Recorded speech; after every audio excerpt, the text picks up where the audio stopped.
Welcome to this afternoon's webinar, Export Readiness, Asking the Tough Questions. My name is Ryan Reed from BioNB, and thank you for joining us this afternoon to take some time out of your busy schedules to learn more about exporting. Today's presenter is Joey Volpé. Joey is the International Business Development Officer here at BioNB. He's got 15 years experience in business development in a variety of capacities. Joey's been working with the team at BioNB for a few years, and he actually joined us on our staff last fall.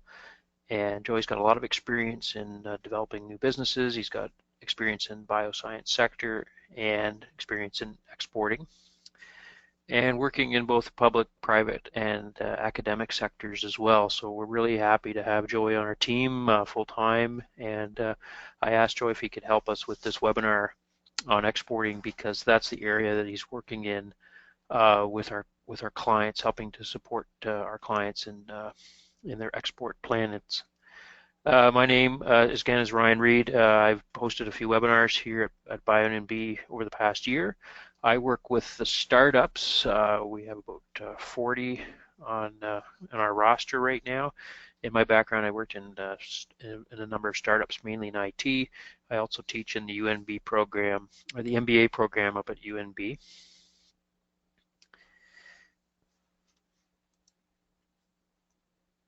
And a little bit about BioNB. We are the voice of the bioscience sector in New Brunswick.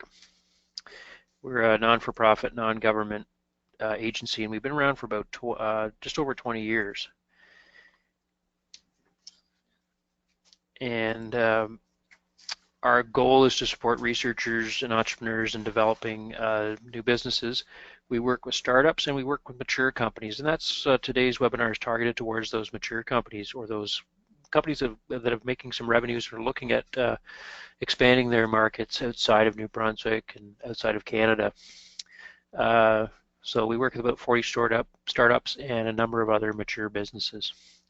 So at this point, I'm going to, before I hand over to Joey, I'm just going to talk quickly about some administrivia.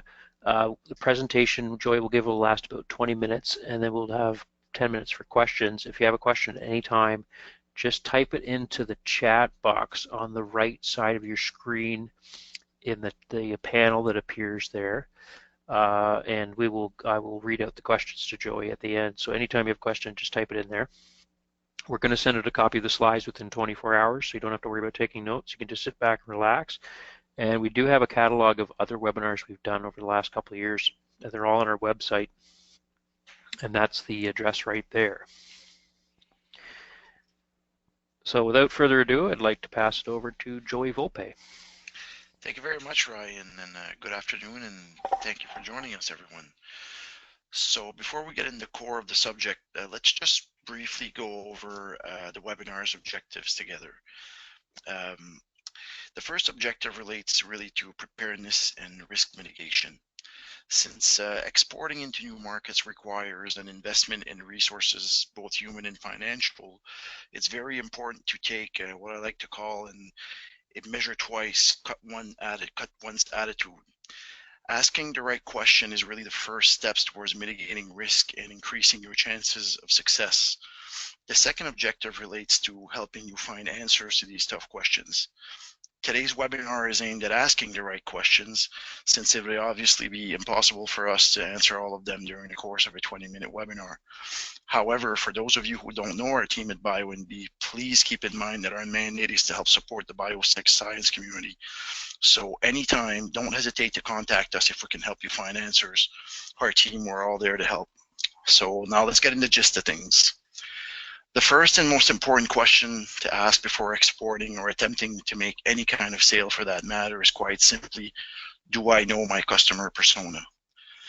A customer persona, for those of you who are not aware, is basically a semi-fictional representation of your ideal customer based on market research and real data of existing customers.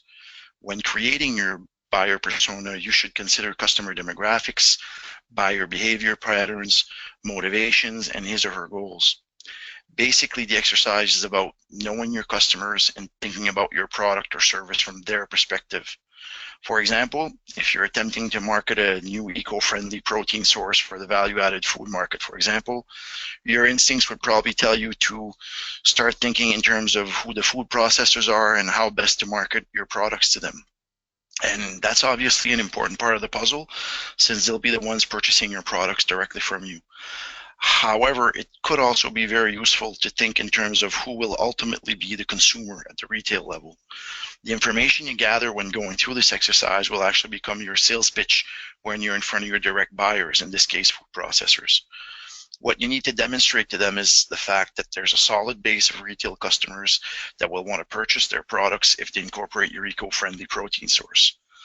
So when attempting to define your customer persona, you should ask yourself some very basic questions like, what kind of people would want to buy your product and pay for your service?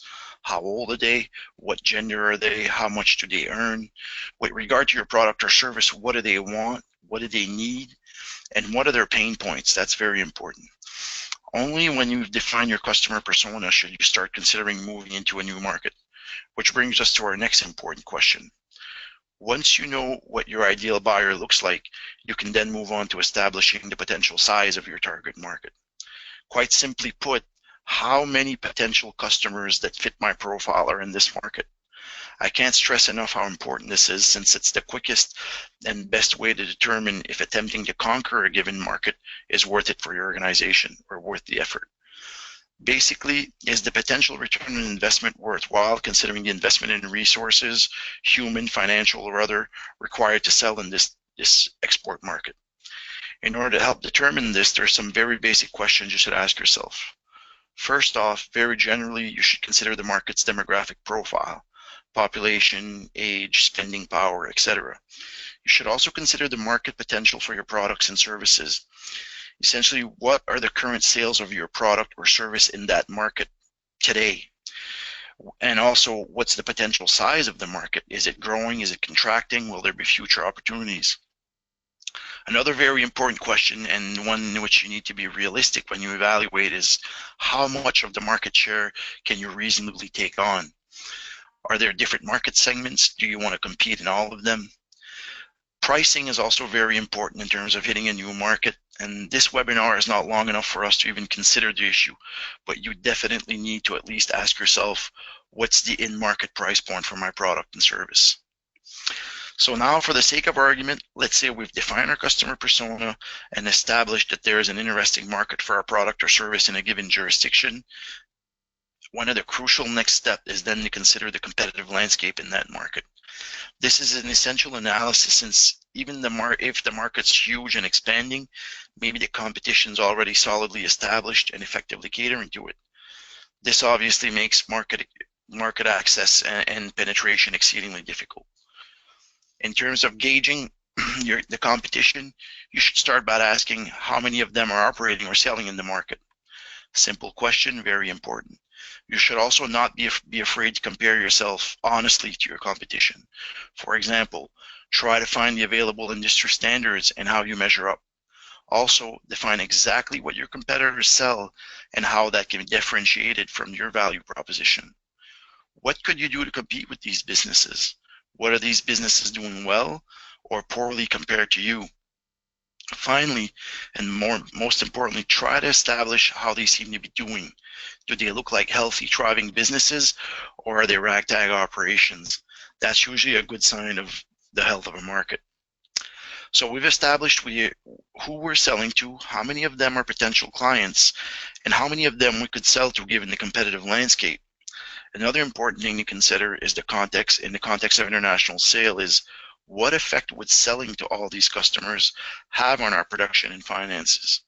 Simply put, can you supply and finance this expansion into international markets given your current capacity and financial situation? Remember, as mentioned previously, exporting requires very substantial investments in time, energy, and money. Asking yourself the right questions on that front can serve as a good stress test in terms of your company's ability to meet the required demands when it comes to production and financing for a given market. On that front, some of the very basic questions to consider are, Have you calculated the timeline for your return on investment following market entry? Do you have the cash flow do you have at your disposal cash flow projections that include business development costs? Have you considered the various international business financing options to ensure payment for products or services? Can your production capacity meet the extra demand, and what is your lead time to do so? If you're confident in the market's potential and in your company's ability to finance and produce what is required to fill the gap, the next question to ask is basically, how will I get these products and services to my clients' doorsteps? That's where channels and logistics come in.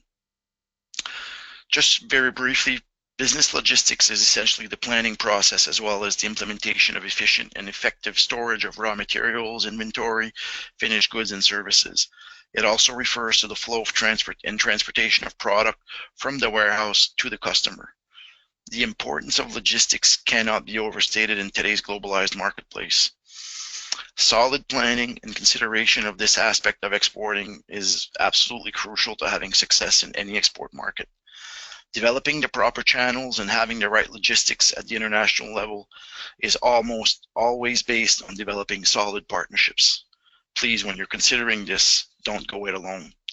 There are many options on that front, and you need to seriously consider which one is the best for your business. Just to name a few options, we have distributors, brokers, agents, direct sales, web sales, retailer networks, franchise networks, licensing, joint ventures, co-marketing, co-production, and the list goes on. Before selling anything on the international front, you need to consider your options, reach out to potential partners, and find the right fit for your business. Another very important aspect of international business is the applicable regulatory framework. This aspect of exporting can seem like a never-ending maze and should be considered long before your products are packaged and ready for sale. I've seen many clients have their export projects suffer delays and obstacles because of the ever-increasing regulatory body applicable to selling certain products and services at the international level. Like channels and logistics, this aspect often requires partners with experience on that front, at least initially. In fact, these same logistic partners are often an excellent source of information and support in terms of regulatory frameworks. Very briefly, some of the basic questions to consider are, what's the regulatory framework applicable to your products and services? Are there any packaging and labeling requirements? Are you aware of the certifications and international standards applicable? What are the required permits to sell your product and services? Are there any potential liability issues? Are there trade agreements enforced between Canada and the target market? So as you can see, there's lots to evaluate there. One aspect of developing export markets that's too often neglected is consideration of environment and culture. You absolutely need to consider the environment and culture of the target market you're evaluating. In Canada, we're used to doing business mainly with the US, which has a very similar environment and culture to ours, but this is certainly not the case for all export markets. Before going into market, or even before developing partnerships in those markets, you should consider doing a little research based on very simple yet very effective pestle analysis. Gather some basic information and consider your target market in terms of the political, economic, social, technological, environmental, legal framework in that given jurisdiction. Language is also crucial to doing business anywhere. So if there isn't someone on the company staff that speaks the language and knows the business culture, find a partner that can help you with that. International client and business relationships are hard to develop and harder to maintain. Understanding your customers and in-market partners' culture and environment can go a long way in helping you on that front. At the very least, it'll help you avoid making costly mistakes and faux pas. So today's webinar was aimed at asking some basic questions to address before conquering world markets. We only scratched the surface, but we hope that if you retain one thing, it is the importance of planning before moving forward. We won't get into the planning here, but in addition to making the webinar slides available to you, we'll also send you links to some excellent export plan templates. Don't complicate things, keep it simple, but take the time to look at these, and please don't hesitate to contact us if we can help. That's what we're here for. Our team at BioNB, we certainly don't pretend to have all the answers, but as a team, we're pretty efficient in helping you find them. So finally, I want to just briefly go through some of the key players on the export front. At BioNB, we're there to help the New Brunswick businesses in the bioscience sphere that are trying to develop new markets. So we try to be the entry door in that sector for export. So please contact me or anyone on your team if you're in that sector. And on that front, we'll also be sending you a link to a survey that will help us gather information on your export readiness and ambition. As a team, we're constantly working with various partners to bring business interests to the forefront of many spheres of decision, most notably governmental decision process. So please take the time to answer our survey and help us help you. It only takes about 5-10 minutes depending on your answers, and I can't stress enough how much we'd appreciate this. Now I'll very quickly go through a short list of partners and funding agencies that work in the export sphere. It's important to know that there are many more and they all have their various specialties. So again, please contact us if we can help you in any way, either an introduction or to help you point you in the right direction. First, there's ONB and ACOA. Their business development agents are there to help businesses in all aspects of business development, including export. And what's nice about both these agencies is that they have agents in almost every region of the province. Second, there's LearnSphere. LearnSphere has excellent funding programs and a very interesting portal that they've put together where you can find loads of information on export. I strongly encourage you to go see the Export NB portal and look at the information available. It's an excellent start. The Canadian Trade and Commissioner Service has many hats on the export front, but their main expertise is leveraging their commissioners established in various markets all over the world in order to help you and other businesses with feet on the ground and for in-market support and specific market intel in a given market. Export Development Canada, they're mostly involved when it comes to international financing options, but they also have people that help with various aspects of exporting. Trade and Foreign Affairs are specialists when it comes to exporting into developing countries. So if that's your target market, you really need to talk to these folks. The Canada Business Network also has very interesting tools in terms of market research. And there's a very good resource. He's situated in Hamilton, but he travels the province of New Brunswick with Mark Robichaud, and he has amazing market research tools at his disposal. So if you want to get in contact with Mark, please don't hesitate to contact me. As you can see, there are many players in the export sphere, so please don't hesitate to contact us if we can help you navigate this. Our team at BioNB is there to help, so please contact us anytime. So now I guess that's it for me, and I'll turn it over to Ryan to see if there's questions for the question period. Great, thanks so much, Joey. Just put up the slide with Joey's contact information, his phone number and email address. And as you said, feel free to reach out to Joey to contact him at any time. You can also contact myself as well. But if you're looking at doing export and you have any questions, just give Joey a call or email.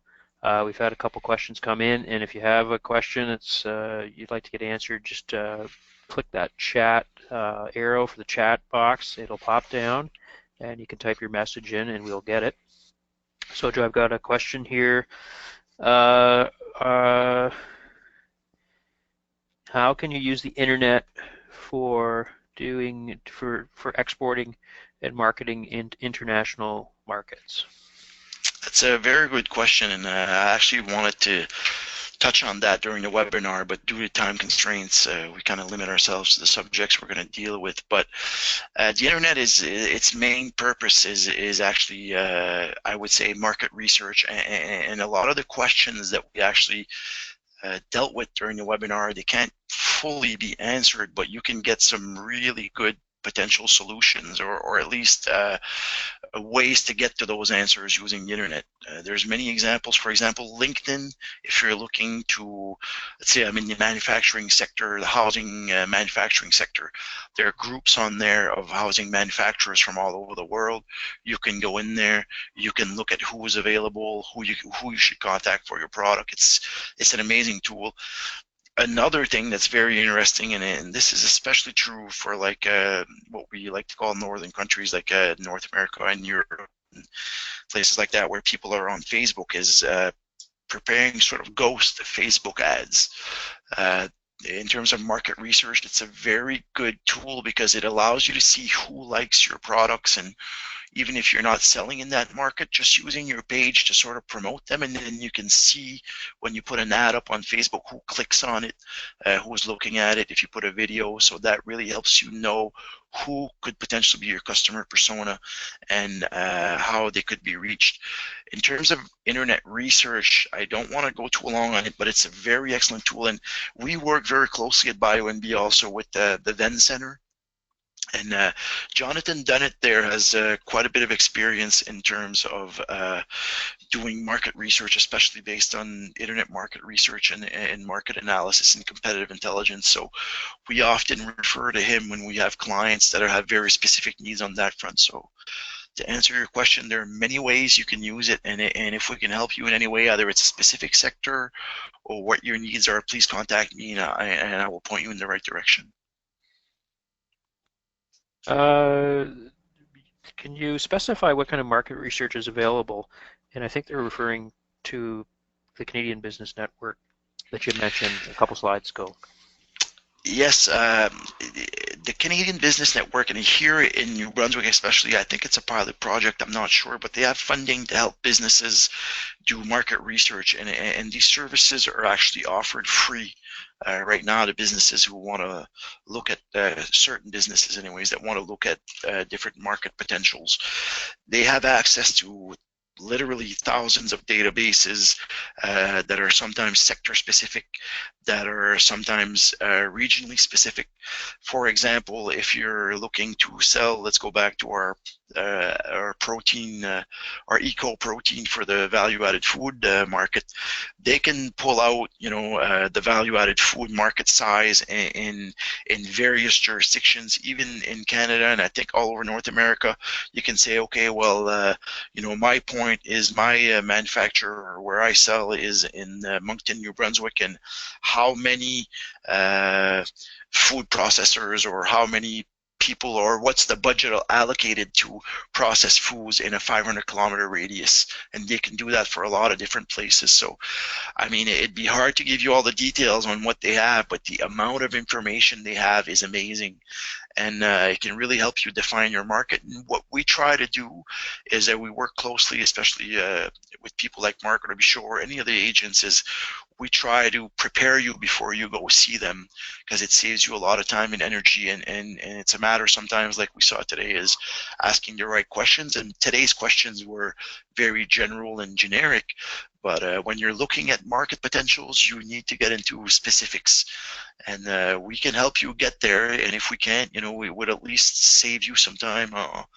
on that aspect of the work, and then we will make the contact for you. So please, again, if you'd like to try out those tools, please don't hesitate to give me a call, and I'll help you to get a hold of Mark and try to prepare you before you meet him.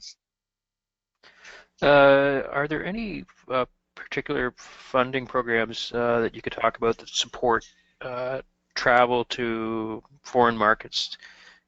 I guess sales calls to kind of build your export business.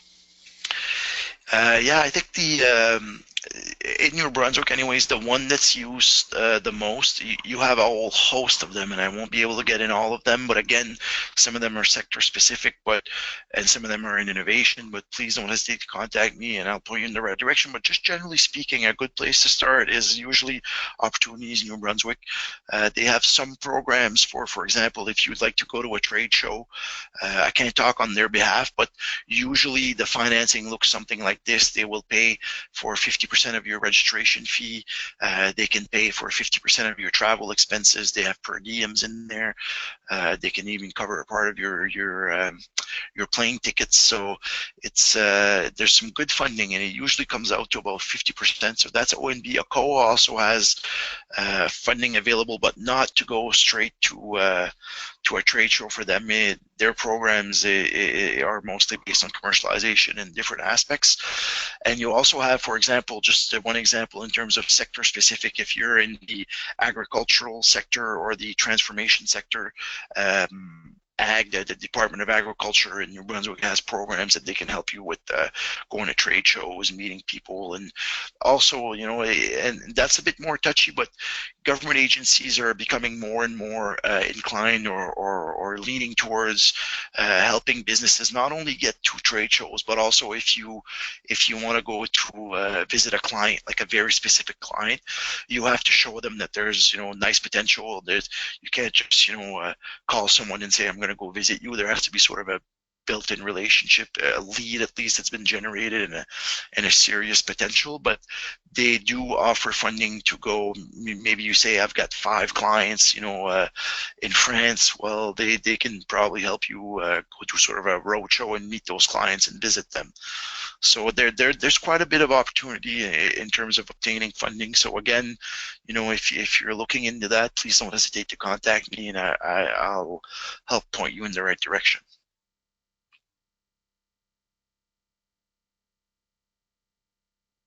I hope that answers your question. Yes, we've got we'll do one more question here. We've got how long is the process of researching and choosing a market? How long does that take typically? It's very dependent on your market. There are some things that have been sold literally for thousands of years. If you're looking to, how much salt is being sold on the planet and what the markets are and where it comes from and where it's being delivered, that's probably relatively easy. It can be done very quickly. And again, it all depends on who you work with and what you're looking for. But in other respects, it can be a little bit more complicated. For example, if you've got a completely new product or service that really isn't out there, it's got a new value proposition, but it's competing with other services, then you have to do a bit of an analysis as to what am I replacing on the market, and then you have to go look at these products or services compared to what you're doing and see what the market are for those and what percentage you think you can get. There's also the question of what market you're looking at. If you're looking at the US market and you're situated in Canada, it's obviously a lot easier. If you're looking at an East African market, which very few people have been into in Canada, then it can get a little more complicated. But it's surprisingly quick, I would say, these days. There's good people out there like the Commissioner's Service. If you're looking for something, in market, you can call them. They'll help you. It's only a matter, if you go it alone, not only will it take you time, but you might get lost somewhere in between. It's quite a process. But if you surround yourself with people like our team at BioNB, whether it's us, whether it's Ven, your ONB, or co-agents, people will help you and point you in the right direction. And it's not always, and I'm not one to recommend the businesses to get trapped in the planning process. You have to make sure you measure twice and cut once. But at one point, there's only certain informations you need, and then you have to make a decision. Often, people they have the information they need. I've seen this quite a few times. They kind of some businesses or some entrepreneurs sometimes don't want to hear it. If you look at a market and it's too small to, if you have to have a plan expansion to modify a product to hit a certain market, and it costs you, $20 million to sort of review your process and adapt your plant, and you've got a $1 million a year potential market, then the investment's probably not there. So you have your answer. Your research can be done relatively quickly, but then it cannot become an exercise in legitimating, bringing legitimacy to a bad decision. So usually, making decisions, it can be done relatively quickly. I can't really tell you it's 1 day, 5 days, 6 months, but and there's also, you asked me about market research, but that's the first step. It's mostly a vetting exercise as should I go in there or not. But then when you're getting into quirks of things, of actually going into market and meeting partners, then that's another step of the process, and that can take a little longer, and you have to establish relationships, and business relationships are no different than other relationships. It takes time, and it has to build trust, and you have to get to know your partners. So I'd say really it's depending on product, market, and several other factors, like the entrepreneur's experience in that market's also a big factor. So what I tell you, it's gotten shorter since I've been doing this, mostly because of databases and the available information and the internet. And so it's quite quick now compared to what it was 10 years ago. All right. Well, that is all our time for today. And again, as Joey said, if you've got a product or service and you're in their sector and you're thinking about export, just reach out to Joey and we have a chat and discuss what your next steps could be. Like you said, we're kind of that entry, that front door into the whole network of support that's out there to help companies, enter into international markets. So as we mentioned, Joy's going to be following up with an email with a survey with a copy of the slides. So you'll be receiving that within the next 24 hours. So we want to thank you for joining us this afternoon and for your questions. And we hope everyone has a good rest of the day. Thanks so much. Thank you.